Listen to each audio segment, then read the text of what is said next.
Well, welcome everyone to another Facebook Live event, and it's great to have Peta Gillian from Strong Healthy Women here again with me as we work through the five essential steps that she believes will help us get started to living an active and healthy lifestyle.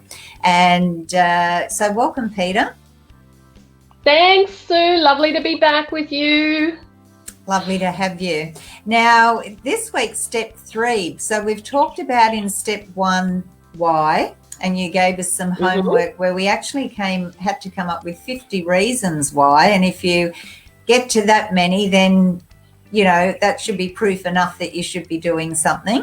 Then last week we talked about the decision. Yes. Which was a little bit different for me because I picked up on a few new ways to look at the decision, but not only that it should be the decision that's right for you, but also that saves you time and money and that keeps you motivated. So now we're moving on to step 3, which is actually to get started or start. So what do we need to be doing perhaps daily that we will see results and to just lead an active and healthy life? Yeah, okay. So we're now at the stage that we're starting. So we've gone through that decision-making process. We've made the choice. We're about to start. So we're either starting in a gym environment, a group environment, a boot camp, working out at home, the list goes on and on and on. So it's what you've ascertained and decided was going to be right for you.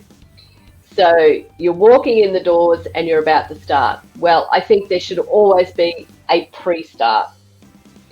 So, all right, so with the pre-start, what you want to know is that the people that you're about to work out with, so the trainers in particular, that they know what it is that you want to achieve by doing this workout.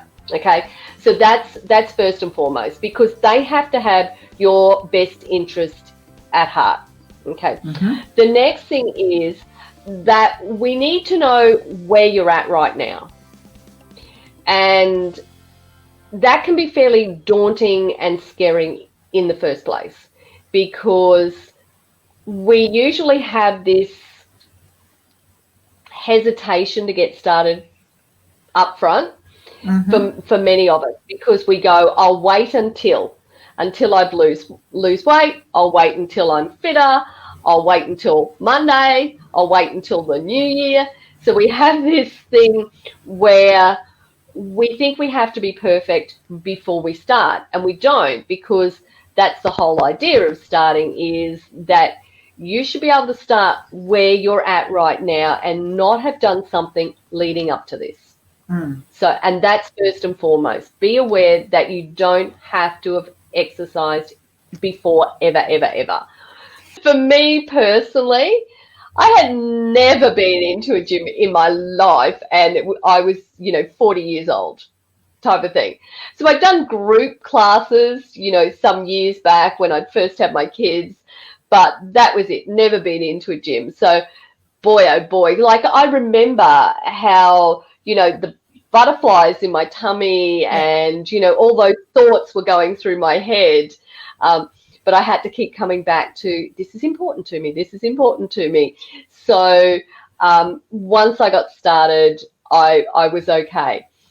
So the next part of it, did you want to jump in and say something? I just wanted to say, about the putting off and everything, but also you do feel a little bit intimidated, and you feel, instead of going in thinking, well, I'm asking for help, I'm reaching out, and yes, I'm not at my peak condition, I'm not looking great, or I'm not feeling great, but I will with some help. We sort of feel as if we have to be perfect before we go in, because we don't want to be judged. and we don't want to feel embarrassed. But I think that's another part of the pre-start. We have to overcome that feeling. And as you said, you were doing it for you, and you have to. That comes back to your why, then, I suppose.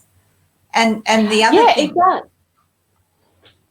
Yeah. Go on. And just that, if you're going to perhaps a professional and you're going to a personal trainer, they've seen it all before. It's like going to a doctor. You get a bit, some women get embarrassed about going for a pap smear or something. They've seen it all before. You're not the first one. So you have to overcome that feeling of, they're going to judge me. And, or if you go into a group environment, everyone's going to judge me, or they're going to be better than me. So you've got to overcome that feeling and just come back to your why. Yes, absolutely you do. The other thing is just really knowing that you are uniquely you, and you are perfect, just simply perfect the way you are. So we want to be looking after ourselves from a health and a fitness perspective, but there is no perfect body out there. There is no perfect fitness, So, and that's the thing to remember, is that we all have flaws. That's what makes us unique, and it is okay to be ourselves. That's really, really important. So you've come into this environment, you feel comfortable with the trainer that you're dealing with, that they understand exactly what it is that you want to achieve. Now, the next thing about that is that you do need to know exactly where you're starting from. So, for us, we do a thing called, at Strong Healthy Women, we do a thing called Fitness Forward. And so it's looking at where you are now in various levels of fitness: cardiovascular health, pulling, pushing, muscular strength, endurance. So, and there's various exercises you can do in order to achieve that, to work out exactly where you're starting. So, if you're going into an environment and you want to achieve something and you're not getting that first part of it, which is, where am I starting? Like, where am I at right now? You want to ask for it. You want to say, well, okay, I want to know whether I'm progressing. I want to know what I'm achieving. So, and the thing is that those achievements that you make may not be exactly what you think they're going to be either. Yeah. So, for example, you might join a gym to lose weight, but it may not be the weight that you're seeing shifting on the scale. It may very well be that your clothes are looser on you because you're building more muscle, which means you're losing body fat. But that weight may stay exactly the way it was. It might drop a little bit, and you might get disappointed because you have this certain number in your head that you want to be, but that number, you might actually be healthier and stronger and fitter and more leaner than what you were prior to coming in there. So there are different things to test. So firstly, you want to test your fitness in all of those different areas, but you also want to know where you're starting. So, measurements are fantastic. Starting at the top, working the way through the body. So we measure through bust, we measure waist, we measure belly button, we measure abdominal area, so the fullest part of our belly. Now that's a tricky one because once you start to tone up, that starts to move. So you got to remember where that one was. We do around the hips, the thighs, and the arms. And if you have the ability, then it's not just the weight on the scale.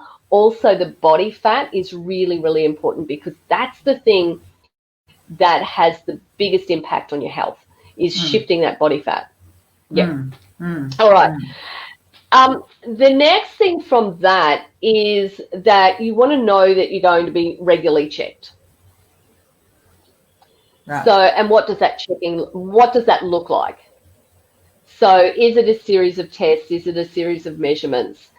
And the reason that you want to do that is because you can actually see the results that you're getting. Yeah. So you're not just feeling them, because you will feel them. So you will feel stronger, you'll feel fitter, but you'll actually see them. Now, the thing is that you yourself may not actually see them, Yeah. because we are our own worst enemies. We'll be super critical on ourselves. Yeah.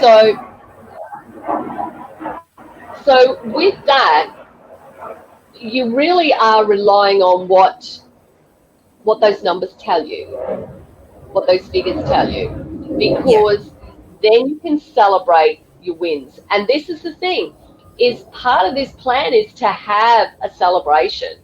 So your celebration might simply be, yes, I did it.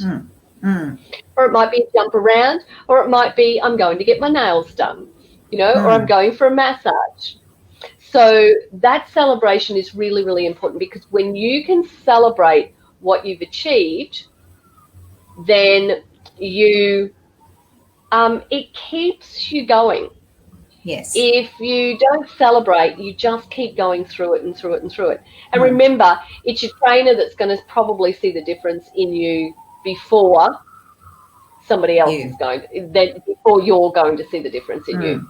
Yeah, but how often do you sort of, if you haven't seen someone for a time and they might say, oh, you're looking great, you've lost weight, or you're looking fitter, or look at those guns, or whatever, and you don't notice that yourself. But I think it's very important to, start with that baseline. And then, as you say, I don't know how often you do it. Is it monthly or every 6 weeks, where you do like a retesting or a revisiting those particular exercises and the measurements, so that you can see a progression happening? Yeah. Look, for us personally, for those that are in Fit Flexes, we do it every 12 weeks, because that's when you really notice the difference. Yes, it's a 12-week period, so it's seasonal. But for our insiders, that they're the ones who are really, really focused on wanting to really up the ante on what they're doing. They're weekly, so they're doing it every single week. Yeah, okay. Okay. But you might find the place that you're going to might be monthly. So Yeah. I think the key, though, is that there's some sort of regular check-in to see how you're progressing. And sometimes you may not be progressing. And so it's an opportunity to sort of re-look at the whole situation and say, well, why isn't it happening? What are we not doing that's quite right? We might need to tweak it or whatever. And really, it's much easier to have a professional with you working alongside you than trying to work all that out yourself, because someone might hop on a scale and, as you say, they'll go, oh, we haven't lost any weight. But they don't realise that if they put on that dress that was a size smaller that they couldn't get into, they can get into it now.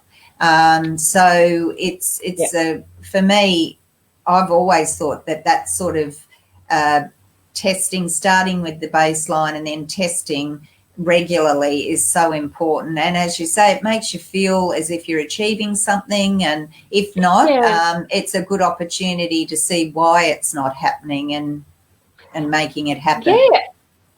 And so you might be you might be where you want to be as well too. So by still doing those check-ins, you're actually saying, well, I'm still where I want to be. So maintaining. Yeah, that's exactly right. So, but what can happen is, life gets in the road and we can get distracted. And so all of a sudden we might get off path.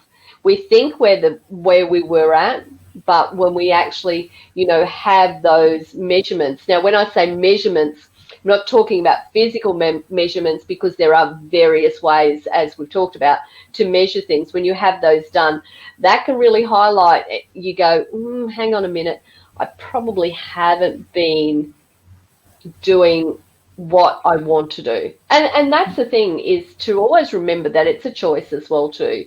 So, you know, your healthy lifestyle is exactly what you want it to be. So, and it may be very, very different for each one of us.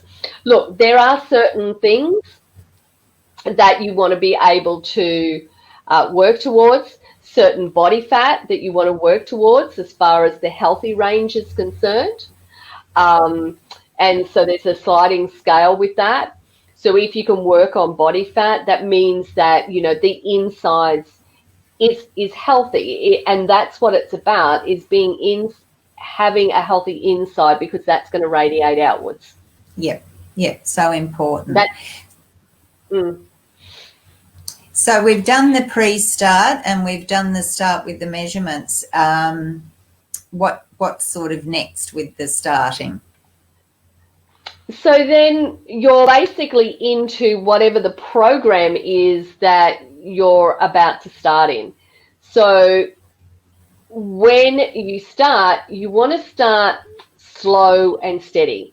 So don't rush into it, because when you go in guns a-blazing, what can definitely happen is you can get injured.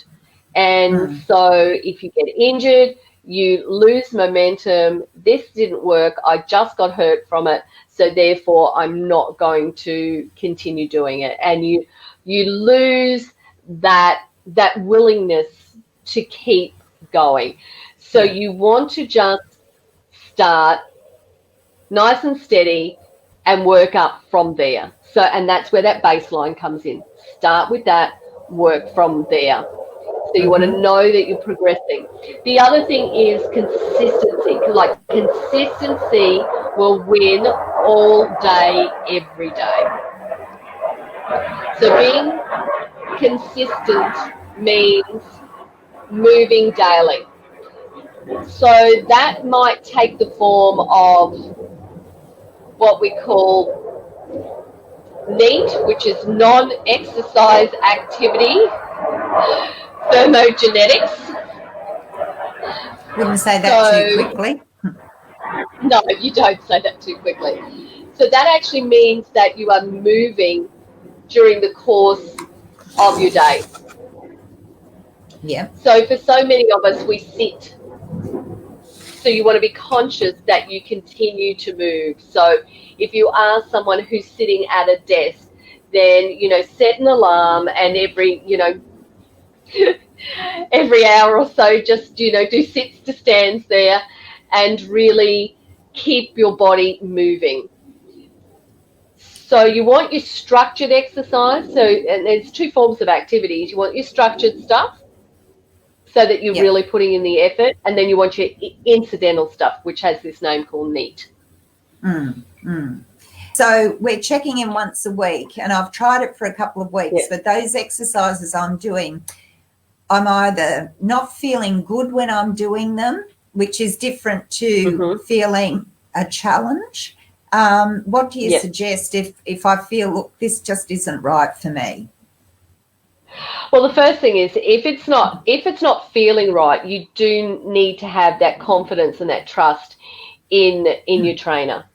So you need to say to them, look, this is not feeling right.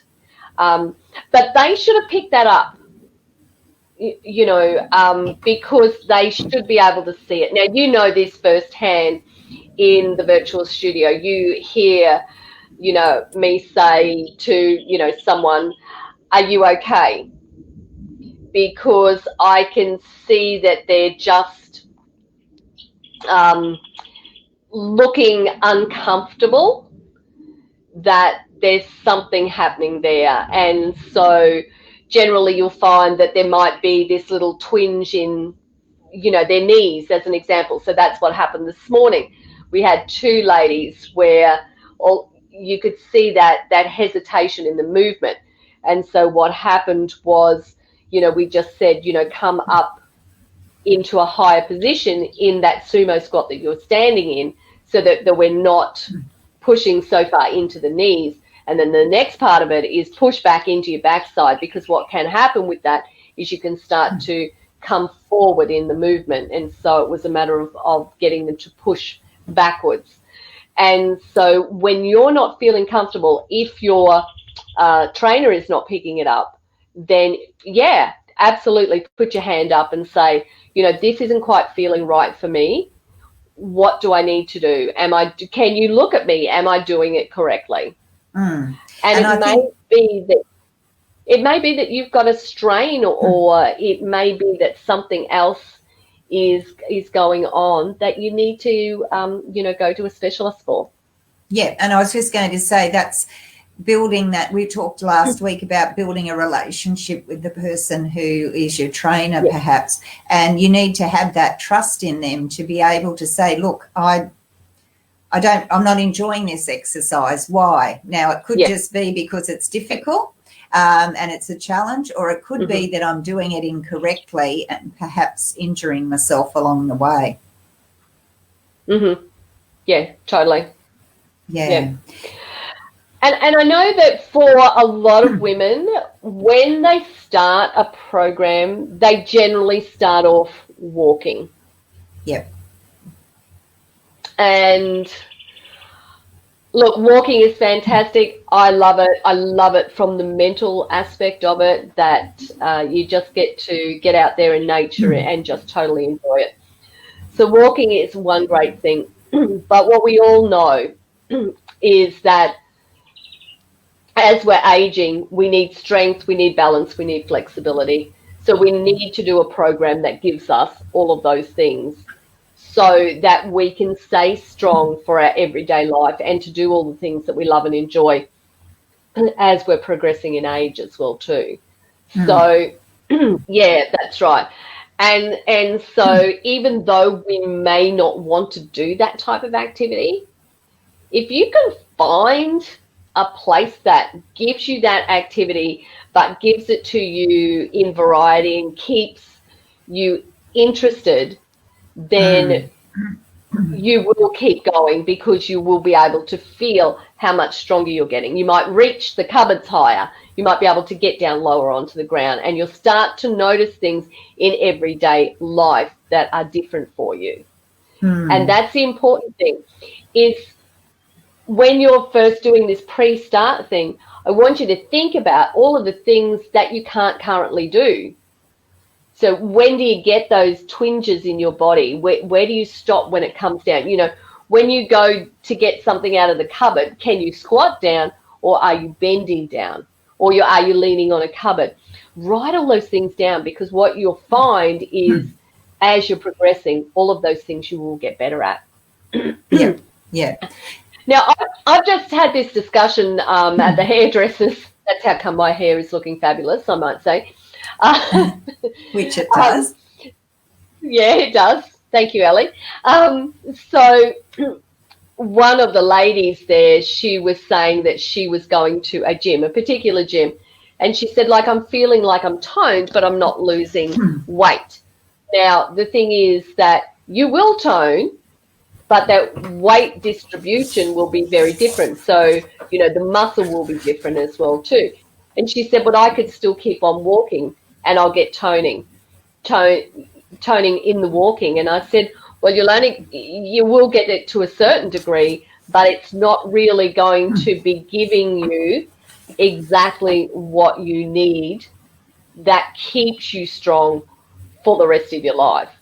So mobility-wise, fantastic. Keep doing it, but make sure, you know, you should still keep doing what you're doing at the gym as well too. So, you know, maybe you don't go as often to the gym. Maybe you know, alternate through those things so that you have the best of both worlds.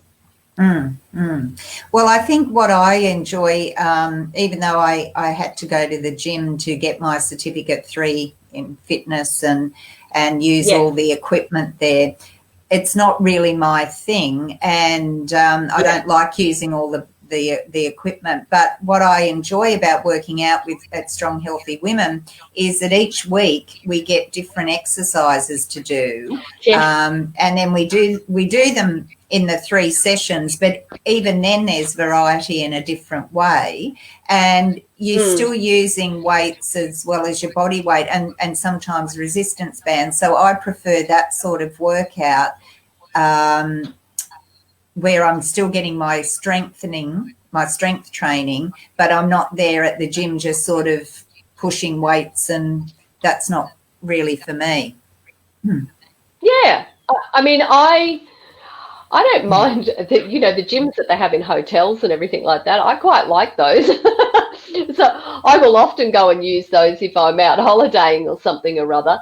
But to actually go to and I have been, to a physical gym, and I did it for quite a number of years as well too. But it can be quite intimidating if it's in an environment that's males and females. So, and a lot of gyms these days, they do have female only rooms as well. So you can actually go to a female only section. So that's always nice as well. So, yeah, and that always comes back down to finding what's going to be right for you and what's going to give you what you want. So, but starting is the key, is knowing where you're starting and making sure that you're measuring as you go along so that you can see how you're progressing. Yeah. Now, we've got that booklet that, does have more information on the 5 essential steps, and we've already covered this is step 3. Next week, we'll be covering step 4, which is another important one, and it's the number 1 key, really, to I think it's an important part. But also we've got something coming up on the 17th of August, which is probably another good way to start. It's did you want to just tell us a little bit about the metabolic challenge that you've got coming up? Yeah. So it's, as you said, it's starting on the 17th of August. It's a 5-day challenge, and it is covering all 5 areas that you actually have control over when it comes to revving up your metabolism. So naturally, as we're aging, our metabolism will start to slow down. What will also occur is that our lifestyle has an impact on our metabolism as well too. So if we're less active, if we're eating less food, as an example, if we're getting poor quality sleep, if we're stressing a lot, then all of those things can have a big impact on how your metabolic rate is functioning for you. And so what we're going to do during those 5 days is we're going to break all of these things down, and we're going to be giving you some recipes, and the reason that those recipes are really important to rev up your metabolism. We're going to be giving you some workouts to do, and then we're going to talk about, different ways to reduce stress, get better quality sleep, all those types of things. Totally free as well too, which is an absolute bonus. So all you have to do is sign up to the challenge and come along and enjoy it. Yeah, so I'll put a link into the show notes as well, because that's going to be, we're almost at the 17th, aren't we? So I know. Next week. That's what I was doing, was looking at my calendar. That's so in 5 days. So we've still got time for people to join in, and absolutely. And it's probably a good way to start, as we're talking about today, starting our healthy and active life. And it's never too late to start. And as you said, it's start today. If someone wanted to start today, they need to do their why. They need to make that decision. But if they've gone through that process, what's one way to overcome that procrastination of just starting? Of sitting on the fence? Yeah. Oh, I'm not sure. Yeah, that's right. It really does come down to doing a little bit of soul searching. So what's the hesitation? The hesitation is generally to do with the fear of change. So we feel scared of it. And so you ask yourself this question: if I do nothing, what's the impact? If I do something, what's the impact? Mm. So if you do nothing, as an example, if I was to do no physical activity, what might happen in 10, 20 years' time is that I'm going to be stuck at home looking at my four walls because I've lost my mobility and I can't get around. And so that's the impact of doing absolutely nothing. So do I want to end up that way? Probably not. So if that's a motivation enough to go, okay, if I stay this way, this is how it's going to be. If I make that change, even though it's uncomfortable, it means that I can still do X, Y, and Z. So those things that you've just discovered in your why, those motivating factors, they're going to come to the fore at that point then. So they're the things that you go, well, I want to stay mobile because I want to play with my grandkids. I want to jump on the trampolines. I want to go on the slippery dips. I want to go traveling. Whatever that happens to be, it's going to get you over the line. So if you are procrastinating and you're sitting there thinking, I know I need to, but then really ask yourself, what's the impact of staying as you are and what's the impact of making that change? And that should be enough to get you over the line. It really, and in your heart of hearts, if you're not ready, you're not ready. And you'll be ready. At some point, you will be ready. And don't think, as you mentioned earlier, don't think it's too late to start or I'm too old to start, because it never is. It's just that start. Well, I know my 94-year-old mother-in-law didn't ever set foot in a gym. And at 90, when she moved into the aged care facility, she goes 3 times a week. And that's really been the making of her as well. So, no, it's never too late. So, look, that's been good today. We've got our why, we've got our decision, we've got our start. Next week, we're going to have our next step. And I was just going to say that if the ladies want to come over and visit you and see what happens in Strong Healthy Women, there's the Strong Healthy Women Facebook page, or the Women Over 50 Get Fit and Healthy. Active and healthy. Active and healthy. Active and healthy. So pop over to the Facebook group, because there's you've got your own TV show there, which we sometimes share some episodes here, but every day you're giving out advice on being healthy and active. So lots of good motivation there as well. So we've got live this afternoon at 4:45, I think it is, and we're talking about stress this afternoon. Well, that's something we've all been experiencing a lot more of that the last few months, haven't we, with COVID? Totally. Totally. So we thought we might cover that off, because that does have an impact on the metabolism. So that's why we thought we're just going to throw in a little mini masterclass on that this afternoon. So that'll be fun. Good. Okay. All right. Well, look, thank you for joining me, Peter, especially as I know you've been very busy today with on other calls and sharing your wisdom. Pleasure. Always good to have you, and look forward to step 4 next week, and we'll all tune in to you later for the masterclass on stress. Okay, that'll be fabulous. Thanks for having me, Sue. Okay, thanks again. Thanks everyone for See joining everybody. us. Bye. Okay, bye.